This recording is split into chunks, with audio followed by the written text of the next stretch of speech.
Hello, everyone. I don't know, I think it's been a great show tonight. What do you guys think? There were a lot of talented musicians, dancers, singers that went before me, and now I'm here to close things out. I don't really know what else to say other than I'm really sorry. It's probably a huge disappointment. I don't know, maybe there's some sort of rain check refund you guys can get. I don't know. And I'm sorry to be negative, but negativity is just kind of ingrained into my DNA at this point. There's a lot of reasons for that. Number one, the first 27 years of my life I spent living in the state of New Jersey. I know, it is, I wouldn't wish the fate on my worst enemy. I mean, we're the butt of every joke. Every time you hear a joke about a state, I'd say about 8 or 9 times out of 10 it's about New Jersey. We live in the shadow of New York, you know, we all are stupid Italians. I mean, it's just, and I'm not gonna act like the jokes aren't deserved. Jersey kind of sucks. Like, I know from experience, but I mean, come on, man, give us a break. It's not our fault. Number 2, I'm a fan of the New York Mets and New York Jets. Now, if anybody follows sports, you will understand that could make even the most happy person absolutely fucking miserable. I'm pretty sure I've destroyed about 10 or 15 TVs. The Best Buy guy loves me. I mean, he's made enough in commission off me to send his grandkids to college. I can't watch a sports game without getting worked up. It's, you know, I mean, normal people get worked up over bills, debt, you know, problems in their relationship. I get worked up because I watch my team lose 10-0 for the 5th time that week. Now, the third reason that I am extremely negative is probably the most important reason of all. I started my career and spent about 8 or 9 years working retail and food service. I am so sorry. I mean, if anybody has worked, it's like a really bad version of people watching. The people watching, you know, you have fun, you crack some jokes, you enjoy yourself. One 6-hour shift of working retail or food service, you lose all hope in humanity. I mean, I've probably seen more either working the counter at a fast food place or working the cash register at a department store than some people will see in their entire lives. But the good news is I get to come up here and crack jokes, and to an extent it's better, but the trauma will never go away, I'm being honest. So first of all, I used to work as a furniture manager at a store called Big Lots. Now, it was an okay job. The pay was okay.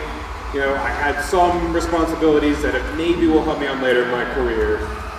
But I thought people were bad with their food. I worked at Burger King. If you mess up someone's furniture even remotely, they will end up on the FBI's most wanted list. I had one lady come in one time ordering a custom sofa. Now, as I explained to her, we are not a factory, we don't make anything in the back, we had to order it, it was going to take 4 to 6 weeks. Oh, that's unacceptable. Well, look, ma'am, I'm really sorry. Unfortunately, you know, we have to put in the request, the factory will make it, and it will take a certain amount of time. I'm sorry. Little did we know, she was expecting it right then and there, because she had a party that night. And from her mood change, you would have thought that everybody coming to her party just died. I mean, it was just pretty ridiculous how, like, some people will take the most minor things happening at a fast food place, a retail place, and they will make it like it is the end of the world. I also worked at a Verizon store. Now, that is another thing that I would absolutely hate, are people who did not know what the hell they were doing when it came to their phones. I had an older woman come in, and, you know, I get it. You know, you didn't grow up, there's a lot of us that at least grew up with some form of technology that fit in our pocket, a cell phone, a Game Boy, you know, we're used to it. But, I mean, come on. I had one old lady come in, and she was freaked out a little bit. She was saying, oh my God, my phone just is black. I can't do anything. I was using it. It was fine a few minutes ago, and now all of a sudden, it just stopped. And, you know, I mean, I understand that. Anybody who has a cell phone knows, you know, you want it to work. You know, it's not fun to be out in the middle of some place you're not familiar with and suddenly have no way to communicate with anyone. And so, you know, we went through a whole laundry list of things. Was it exposed to water? Has it dropped recently? No, it's been completely fine. It's been in my pocket. So we kind of went through the whole thing, and I'm kind of worried, like, all right, you know, maybe her phone actually is broken. And it just so happens that on the desk where I would conduct my sales, I had a little wireless charging pad. And without even thinking about it, I just put the phone on there. Wasn't trying to put it there, and I heard a little beep. And I looked down at the phone. Apparently this lady didn't realize that when your phone hits 0%, it turns off. I mean, it's just, some people expect the world from you when they come into your retail store, food place, whatever. And when you don't give it to them, you hear the most dreaded words as a retail worker. Can I speak to your manager?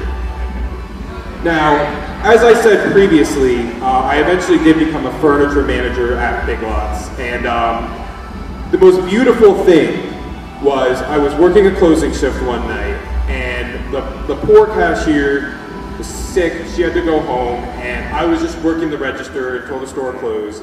One lady comes in and brings up a bunch of bottles of soda. Now, another trait of the angry retail shopper is that they don't read any signs. They just expect that whatever the best deal is, they're just going to get it because they're entitled. I don't know why.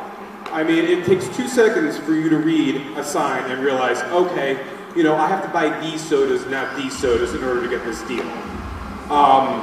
So she comes up, I start ringing her out, and, you know, obviously the total is about double what she thought it was going to be because she was expecting it to be on sale. And I calmly explained to her, ma'am, I'm very sorry, but unfortunately, this sale only applies to Pepsi products and Coke products.